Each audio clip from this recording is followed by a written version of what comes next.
তারাসুন্দরী বালিকা বিদ্যাভবনের ক্লাস 6-এর মেয়েরা, তোমাদের আমি ইতিহাসে 7 নম্বর অধ্যায়টা পড়াচ্ছি।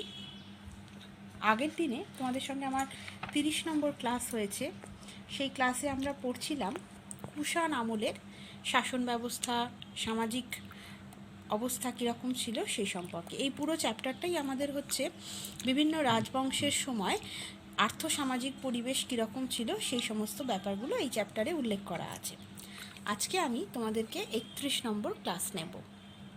আজকে যে বিষয়টা আমরা পড়ব সেটা হচ্ছে আনুমানিক খ্রিস্টীয় 3য় শতক থেকে 7ম শতকের প্রথম ভাগ পর্যন্ত গুপ্ত ও গুপ্ত পরবর্তী আমল, মানে গুপ্ত সাম্রাজ্য এবং তার পরবর্তী যুগে শাসন ব্যবস্থা, সামাজিক পরিস্থিতি কীরকম ছিল সেটা নিয়ে আমরা পড়ব। এই সময়কালেও কৃষি ছিল প্রধান জীবিকা। আমরা কুষাণ আমলেও পড়েছি কৃষি প্রধান জীবিকা ছিল, এই সময়েও কৃষি প্রধান জীবিকা ছিল। ধান ছিল প্রধান ফসল, আখ, তুলো, নীল, সর্ষে ও তৈলবীজের চাষ হতো। দক্ষিণ ভারতে সুপুরি, নারকেল ও নানা রকম মশলা চাষের কথা জানা যায়। দেখো, চাষাবাদটা সে যুগে বলো বা এ যুগে বলো প্রধান জীবিকাই মানুষের হয়, কারণ খাদ্য উৎপাদন করাটা তো সবার আগে প্রয়োজন। আগে তো মানুষের বেঁচে থাকার জন্য প্রয়োজন খাদ্য, তারপরে বস্ত্র, তারপরে বাসস্থান। তাহলে খাদ্যের সংস্থানটা একমাত্র কৃষি থেকেই হতে পারে, তাই কৃষি বরাবরই কিন্তু প্রধান জীবিকা। সে সময় বিভিন্ন লেখায় জমির নানা রকম ভাগ পাওয়া যায়।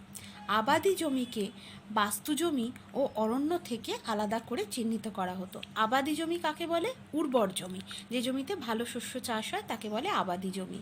সেই আবাদি জমিকে বাস্তু জমি, বাস্তু জমি কোনটা বলো তো? যেখানে মানুষ ঘর বাড়ি নির্মাণ করে থাকে সেটাকে বাস্তু জমি বলে। আর অরণ্য মানে জঙ্গল, বুঝতেই পারছো। তা জঙ্গল আর বসবাসের জমি থেকে কিন্তু চাষাবাদের জমিকে আলাদা করে রাখা হতো। এই সময় প্রাচীন বাংলায় জমির মাপ ও আয়তনের বিভিন্ন হিসাবের কথা জানা যায়। কেন বলো তো জমির মাপ ও আয়তনের হিসাব হতো? এই জমির মাপ ও আয়তনের ভিত্তিতে কর বা খাজনা স্থির করা হতো। যে মানুষের যতটা পরিমাণ জমি আছে সেই মাপের ওপর ভিত্তি করে তাকে রাজাকে খাজনা দিতে হতো। ধরো কারোর 1 বিঘা জমি আছে, সে যতটা খাজনা রাজাকে দেবে। যার 10 বিঘা জমি আছে সে স্বাভাবিকভাবে তার থেকে 10 গুণ বেশি খাজনা দেবে। সেই জন্য জমির মাপ করাটা কিন্তু তখন থেকেই প্রচলন হয়।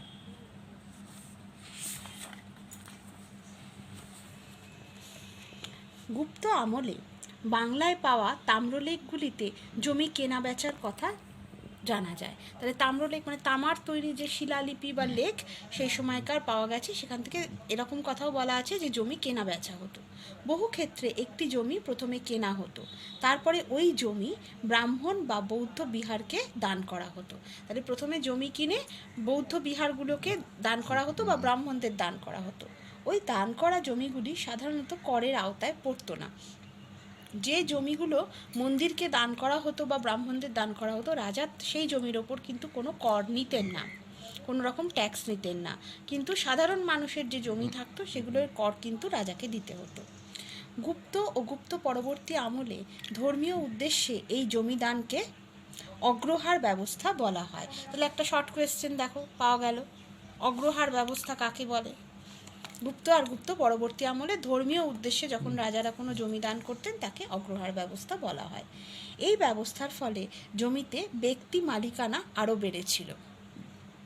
দান পাওয়া জমিতে কৃষি শ্রমিক নিয়োগ করা হতো। মানে এই যে জমিটা দান হিসাবে পেলেন, কোনো ব্রাহ্মণ হয়তো পেলেন, তারা কী করলেন, আবার শ্রমিক লাগালেন সেই জমি চাষ করার জন্য। তার ফলে ব্যক্তির মালিকানা আরও বেড়েছিল, আর দান পাওয়া জমিতে কৃষি শ্রমিক নিয়োগ করা হতো। ওই জমির উৎপাদন থেকে ধর্মীয় অনুষ্ঠানের খরচা চালাতেন ব্রাহ্মণ ও বৌদ্ধরা। মানে ওই জমিতে যে শস্য উৎপন্ন হতো সেই শস্য বিক্রি করে সেই অর্থ দিয়ে ধর্মীয় অনুষ্ঠানের কাজকর্ম চালানো হতো। অনেক অনাবাদি জমিকে দান হিসাবে দেওয়া হতো। অনাবাদি মানে যেখানে সেরকম শস্য উৎপন্ন হয় না, মানে অনুর্বর জমি, সেই জমিকেও দান হিসাবে দেওয়া হতো। সেই জমিগুলিতে কৃষি শ্রমিক নিয়োগ করা হতো, তার ফলে সেগুলি আবাদি জমি হয়ে উঠতো। মানে ওই জমিগুলোকে নানা রকমভাবে পরিচর্যা করে শ্রমিকেরা নানা রকম সার দিয়ে তার যত্ন করে তাকে উর্বর জমিতে রূপান্তরিত করতো। অর্থাৎ অগ্রহার ব্যবস্থার ফলে কৃষিকাজ বেড়েছিল। তাহলে এই যে জমি দান করার যে প্রথা ছিল, তার ফলে যে জমি উর্বর সেখানেও চাষ হতো, আবার যে জমি অনুর্বর তাকে উর্বর করে নিয়ে সেখানে চাষাবাদ করার ব্যবস্থা ছিল। এই সময় লোহার জিনিস তৈরির শিল্প খুব উন্নত ছিল। দিল্লির কুতুব মিনারের পাশে একটি লোহার স্তম্ভ আছে, সেটা খ্রিস্টীয় চতুর্থ পঞ্চম শতকে তৈরি, অথচ আজও সেটাতে মরচে পড়েনি। ভাবো, সেই সময়কার তৈরি করা লোহার স্তম্ভতে কিন্তু মরচে পড়েনি, তার মানে কত বৃষ্টি, কত ঝড় জল সেটা সহ্য করে রয়েছে, তাতে মরচে পড়েনি। তার মানে লোহার মানে কি বলবো, লোহার কোয়ালিটি বা লোহার মানটা কত ভালো ধরনের ছিল, যেটার ফলে এখনও অবধি তাতে মরচে পড়েনি। তাছাড়া এই আমলে লেখক বা করণিক ও চিকিৎসক পেশার কথা জানা যায়। মানে লেখালেখি করতেন এরকম ব্যক্তি ছিলেন। করণিক মানে কাকে বলে? করণিক হচ্ছে যারা লেখালেখির কাজ করে, ক্ল্যারিক্যাল কাজ করে, তাদের বলা হয় করণিক। আর চিকিৎসক মানে হচ্ছে ডাক্তার। এই পেশার কথাও এই সময় জানা যায়। গুপ্ত আমলে দূরপাল্লার বৈদেশিক বাণিজ্যে খানিক ঘাটতি দেখা যায়। মানে দূর দেশের সঙ্গে বৈদেশিক বাণিজ্য এই সময় খানিকটা মন্দার দিকে বা খানিকটা দুর্বল হয়ে পড়েছিল। এর একটা কারণ হলো হুন আক্রমণ। এর ফলে রোমের সঙ্গে ভারতের বাণিজ্যে ভাটা পড়ে। তবে এশিয়া মহাদেশের বিভিন্ন অংশের সঙ্গে উপমহাদেশের বাণিজ্য জারি ছিল। মানে বাইরের দেশের সঙ্গে বাণিজ্য সেরকম হতো না, কারণ হুনরা আক্রমণ করে সমস্ত সম্পদ লুট করে নিয়ে চলে যেত। তাই বৈদেশিক বাণিজ্যটা একটু কমে গিয়েছিল, কিন্তু দেশের মধ্যে বাণিজ্য কিন্তু চলতো। পূর্ব উপকূলের তাম্রলিপ্ত বন্দরের খ্যাতি এই সময় আরও বাড়ে। তামিলনাড়ুর কাবেরীপট্টিনম বন্দরের নিয়মিত দূরপাল্লার বাণিজ্য হতো। কাবেরীপট্টনমের নাম আমরা আগেও পেয়েছি। তাহলে এই সমস্ত সমুদ্রের তীরবর্তী যে নগর বন্দরগুলো, সেখানে কিন্তু বাণিজ্য যথেষ্ট ভালো পরিমাণে হতো, কিন্তু বৈদেশিক বাণিজ্যটা একটু কমে গেছিলো। কারণ এই বৈদেশিক শক্তি বাইরে থেকে এদেশে আক্রমণ করতো, তার ফলে কোনো বিদেশি শক্তিকে যাতে এখানে প্রবেশ করতে না দেওয়া যায়, হয়তো বাণিজ্যিক মানে ব্যবসায়ী সেজে তারা হয়তো ভারতবর্ষে ঢুকে পড়তে পারতো। তাই বৈদেশিক বাণিজ্যের পথটা এই সময় বন্ধ করার জন্য, হুন আক্রমণটাকে আটকানোর জন্য বৈদেশিক বাণিজ্যটাকে কমিয়ে ফেলা হয়েছিল। নিজের দেশের মধ্যেই শুধু বাণিজ্য করা হতো। গুপ্ত আমলে অনেক সোনার ও রূপার মুদ্রা পাওয়া গেছে। গুপ্ত রাজাদের চালু করা সোনার মুদ্রাকে দিনার ও সুবর্ণ বলা হতো। এটাও শর্ট কোয়েশ্চেন। গুপ্ত আমলে যে সোনার মুদ্রা পাওয়া গেছে তাকে বলা হতো দিনার ও সুবর্ণ। সম্রাট দ্বিতীয় চন্দ্রগুপ্তের শাসনকালে রূপার মুদ্রা চালু করা হয়। তার নাম ছিল রূপক। তা দেখো কত ইম্পর্টেন্ট তথ্য পাওয়া যাচ্ছে। দ্বিতীয় চন্দ্রগুপ্ত বা বিক্রমাদিত্য, আমি তোমাদের বলবো পরে, এটা এই দ্বিতীয় চন্দ্রগুপ্তের সময় রূপোর মুদ্রা চালু হয়েছিল, তাকে বলা হতো রূপক। সোনা ও রূপার মুদ্রা ব্যবসা বাণিজ্যের কাজে বেশি ব্যবহার হতো। রোজকার কাজকর্মে ব্যবহারের জন্য তামার মুদ্রাও চালু করেন গুপ্ত শাসকরা। তাহলে তামার মুদ্রা দিয়ে রোজকার কেনা বেচা, মানুষের যে দৈনন্দিন জীবনের ক্রয় বিক্রয়, সেখানে তামার মুদ্রা। আর ব্যবসা বাণিজ্যের কাজে সোনা আর রূপোর মুদ্রা। তবে গুপ্তদের সময়ই দক্ষিণে বাকাটক শাসকরা কোনো মুদ্রা চালু করেনি। এই গুপ্ত আমলেই কিন্তু দক্ষিণ ভারতে বাকাটক শাসন ছিল। আমরা এটা আগেও পড়েছি যে দ্বিতীয় চন্দ্রগুপ্তের মেয়ে প্রভাবতী গুপ্তের সঙ্গে বাকাটক রাজা দ্বিতীয় রুদ্রসেনের বিয়ে হয়েছিল। তাই সেই সময় বাকাটক শাসন যেটা দক্ষিণ ভারতে ছিল, সেখানে কিন্তু কোনো মুদ্রার প্রচলন ছিল না। ফলে ভারতীয় উপমহাদেশের সব জায়গায় মুদ্রার লেনদেন সমান ছিল না। তাছাড়া সমাজে কৃষিকাজ বাড়ায় ব্যবসা বাণিজ্যের হার কমেছিল। এই সময় কৃষিকাজটাই বেশি প্রাধান্য পেত, তাই ব্যবসা বাণিজ্যের অতটা প্রসারতা ছিল না। এইসবের ফলে নগরগুলিও আগের থেকে দুর্বল হয়ে পড়ে। কারণ আমরা জানি গ্রামেই চাষাবাদটা হতো, আর নগরগুলি প্রধানত গড়ে উঠেছিল ব্যবসা বাণিজ্যের জন্য। তাই ব্যবসা বাণিজ্য যদি কমে যায়, তাহলে নগরগুলোও একটু দুর্বল হয়ে পড়তে থাকবে। এবার আমরা এই টুকরো কথাটা পড়ব। কি আছে? কারিগর ও ব্যবসায়ীদের সংঘ। আচ্ছা, তার আগে বলে নিই, এখানে আর একটা টুকরো কথা আছে, প্রাচীন ভারতীয় উপমহাদেশের কারিগর। এটা সোজা আছে, এটা তোমরা একটু নিজেরা বাড়িতে পড়ে নেবে, এখানে কিছু বোঝার অসুবিধা তোমাদের হবে না। আমি এই টুকরো কথাটা পড়াচ্ছি। খ্রিস্টপূর্ব ষষ্ঠ শতক থেকেই ব্যবসা বাণিজ্য অনেক বেড়ে গিয়েছিল। পাশাপাশি তৈরি হয়েছিল ব্যবসায়ী ও কারিগরদের সংঘ। তাহলে এই গুপ্ত আমলে ব্যবসা বাণিজ্যটা অনেকটা বেড়ে গিয়েছিল। ব্যবসায়ী আর কারিগরদের সংঘ মানে আমি তোমাদের আগে বলেছি, সংঘ সমিতি বলে কি, বেশ কিছু মানুষ একসঙ্গে মিলিত হয়ে যে একটা প্রতিষ্ঠান তৈরি করে বা একটা দল তৈরি করে, তাকে সংঘ বলা হয়। সংঘগুলি কারিগরি ও ব্যবসা সংক্রান্ত বিবাদ মেটাতো।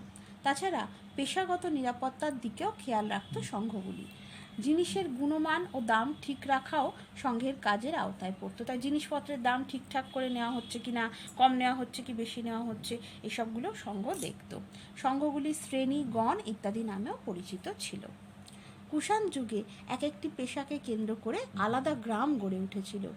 শ্রেণী বা সংঘগুলি নিজস্ব আইন মোতাবেক চলতো। তাহলে কুষাণ যুগে হতো কি, এক একটা পেশাকে কেন্দ্র করে এক একটা আলাদা গ্রাম। ধরো যেখানে কুমোর মানে যারা মাটির জিনিস তৈরি করে তাদের হয়তো একটা আলাদা গ্রাম, যারা কামার মানে লোহার কাজ করে তাদের হয়তো আর একটা গ্রাম, মানে এইরকম পেশাকে কেন্দ্র করে আলাদা গ্রাম হতো। আর এই সংঘগুলো কী করতো, তাদের যে নিজস্ব আইন সেই মতো চলতো। তবে গুরুতর গোলমাল দেখা দিলে রাজা বা সম্রাটরা ব্যবস্থা নিতেন। শ্রেণী বা সংঘগুলি নিয়মিতভাবে নগদ অর্থের লেনদেন করত। সমাজের বিভিন্ন মানুষ সেখানে আমানত অর্থ জমা রাখতো, মানে টাকা জমা রাখতো। তখন তো আর ব্যাংকের কোনো ব্যবস্থা ছিল না, ব্যাংকিং সিস্টেম ছিল না, তাই মানুষ ওখানে কী করতো, টাকা জমা রাখতো এই সংঘগুলোতে। নগদ অর্থ ছাড়াও জমি গাছ ইত্যাদি স্থায়ী আমানত হিসাবে রাখা হতো। তাহলে ওখানে জমি গাছ ইত্যাদিও জমা রাখা হতো, মানে কেউ জমি হয়তো ওখানে নিজের জমিটা হয়তো জমা হিসাবে রাখলো, কোনো গাছ ভালো কোনো ফলনশীল গাছ হয়তো জমা হিসাবে রাখলো, সেই জমা আমানতের ওপর সুদও দেওয়া হতো। মানে সে যে জমিটা শ্রেণী বা সংঘকে কোনো ব্যক্তি দিল জমা রাখতে, তার বদলে তাকে সুদ দেওয়া হতো, মানে একটা নির্দিষ্ট শতাংশ টাকা সেটার বদলে সে ইন্টারেস্ট হিসাবে পেত। ওই আমানত অর্থ বিভিন্ন শিল্পের মূলধন হিসাবে দেওয়া হতো। আর ওই যে টাকাটা জমা রাখলো বা জমিটা জমা রাখলো সেটা বিভিন্ন শিল্পে ব্যবহার করা হতো। এইভাবে শ্রেণী বা সংঘগুলি এক ধরনের ব্যাংকের মতোই কাজ করতো। দেখো যে ব্যাংকের কথা আমি বলছি, ব্যাংকে আমরা কি করি, ধরো ব্যাংকে তুমি কিছু টাকা রাখলে, বেশ কিছু টাকা হয়তো তুমি জমা করে রাখলে, সেই টাকাটা জমা যে তুমি রাখলে সেই টাকাটার বিনিময়ে ব্যাংক প্রত্যেক মাসে একটা নির্দিষ্ট শতাংশ ইন্টারেস্ট তোমাকে দিল। ধরো আমি উদাহরণ হিসাবে বলছি যে তুমি হয়তো ব্যাংকে 5 লাখ টাকা জমা রাখলে, সেই টাকার বদলে ব্যাংক হয়তো মাসে 2000 কি 3000 টাকা তোমাকে ইন্টারেস্ট হিসাবে দিল, আর তার সেই ইন্টারেস্টটা তুমি পেলে। আর ওই যে টাকাটা ব্যাংকে জমা রাখা হয়েছে সেই টাকাটা তো আর ব্যাংকে পড়ে থাকবে না, ব্যাংক ওই টাকাটা বিভিন্ন কাজে, বিভিন্ন ব্যবসার কাজে, দেশের অন্যান্য কাজে লাগালো। ঠিক এই পদ্ধতিটাই সেই সময় শ্রেণী বা গণ বলে যে সংঘগুলো ছিল তারা করতো। তারা কি করতো, মানুষ যে জমা রাখতো, জমি জমা রাখতো বা গাছ জমা রাখতো বা টাকা পয়সা জমা রাখতো, তার বিনিময়ে তাদের একটা নির্দিষ্ট শতাংশ টাকা মাসে মাসে দিত, এবং ওই জমি বা ওই গাছ বা ওই টাকা পয়সাটা তারা দেশের অন্যান্য কাজে লাগাতো। এই ব্যাংকিং সিস্টেমটা তার মানে সেই সময় থেকেই চালু হয়েছিল, মানে ব্যাংকিং সিস্টেমের ধারণাটা। নর্মদা নদীর উত্তরের হীরের খনি নিয়ে কুষাণ, সাতবাহন এবং শকক্ষত্রপদের মধ্যে লড়াই চলেছিল। এই হীরের খনি নিয়ে লড়াই, এটা আমি তোমাদের আগেও পড়েছি। শকক্ষত্রপদের সঙ্গে বিশেষভাবে সাতবাহনের, গৌতমীপুত্র সাতকর্ণীর যথেষ্ট সংগ্রাম হয়েছিল। সব কিছুর কেন্দ্র ছিল কিন্তু এই হীরের খনিটা। গুপ্ত ও তার পরবর্তী আমলে সংঘগুলির অর্থনৈতিক গুরুত্ব আরও বেড়েছিল। শ্রেণীর কাজকর্মের তদারকির জন্য বেশ কিছু কর্মচারী বহাল করার তথ্য পাওয়া যায়। তার মানে গুপ্তের পরবর্তী আমলে এই সংঘগুলো কিন্তু আরও অর্থনৈতিক দিক থেকে গুরুত্বপূর্ণ হয়ে ওঠে। মানে ব্যাংকিং সিস্টেমের ধারণাটা কিন্তু তখনই মানুষের মধ্যে বেশ মানে প্রবল হয়ে উঠছিল, তাই এদের কাজকর্মকে দেখাশোনা করার জন্য আবার কর্মচারী রাখা হতো। নগরের নানা শাসন কাজেও ধনী বণিকদের ভূমিকা বাড়তে থাকে। এই আমলে বণিকরাও কারিগরদের মতো সংঘ বানাতে শুরু করে। তাহলে কারিগরদের মতো বণিকদেরও একটা সংঘ তৈরি হয়। বণিকদের নিজস্ব সংগঠনকে বণিক গ্রাম বলা হতো। তাহলে কারিগরদের এই সংঘকে বলা হতো শ্রেণী বা গণ। আর এখানে কি হতো, পেশাগত নিরাপত্তার দিকে যারা নজর রাখতো, এখানে আমরা পড়লাম কারিগরি শিল্পের ক্ষেত্রে শ্রেণী বা গণ সংঘ ছিল, আর বণিকদের সংঘের নাম ছিল বণিক গ্রাম। তাহলে এই টুকরো কথাটা কিন্তু বেশ ইম্পর্ট্যান্ট, এটাকে খুব ভালোভাবে পড়বে, কারণ এখান থেকে আমরা ব্যাংকিং সিস্টেমের ধারণাটা কিন্তু পেলাম, যে কোনো জিনিস জমা রাখা আমানত হিসাবে তার থেকে সুদ পাওয়া, এই ব্যাপারটা কি সেটার ধারণাটা কিন্তু এই টুকরো কথার মধ্যে আছে। কাজে এটা খুব ইম্পর্ট্যান্ট, এটা ভালো করে পড়বে। তাহলে এই অবধি আমি তোমাদের পড়ালাম, ঠিক আছে।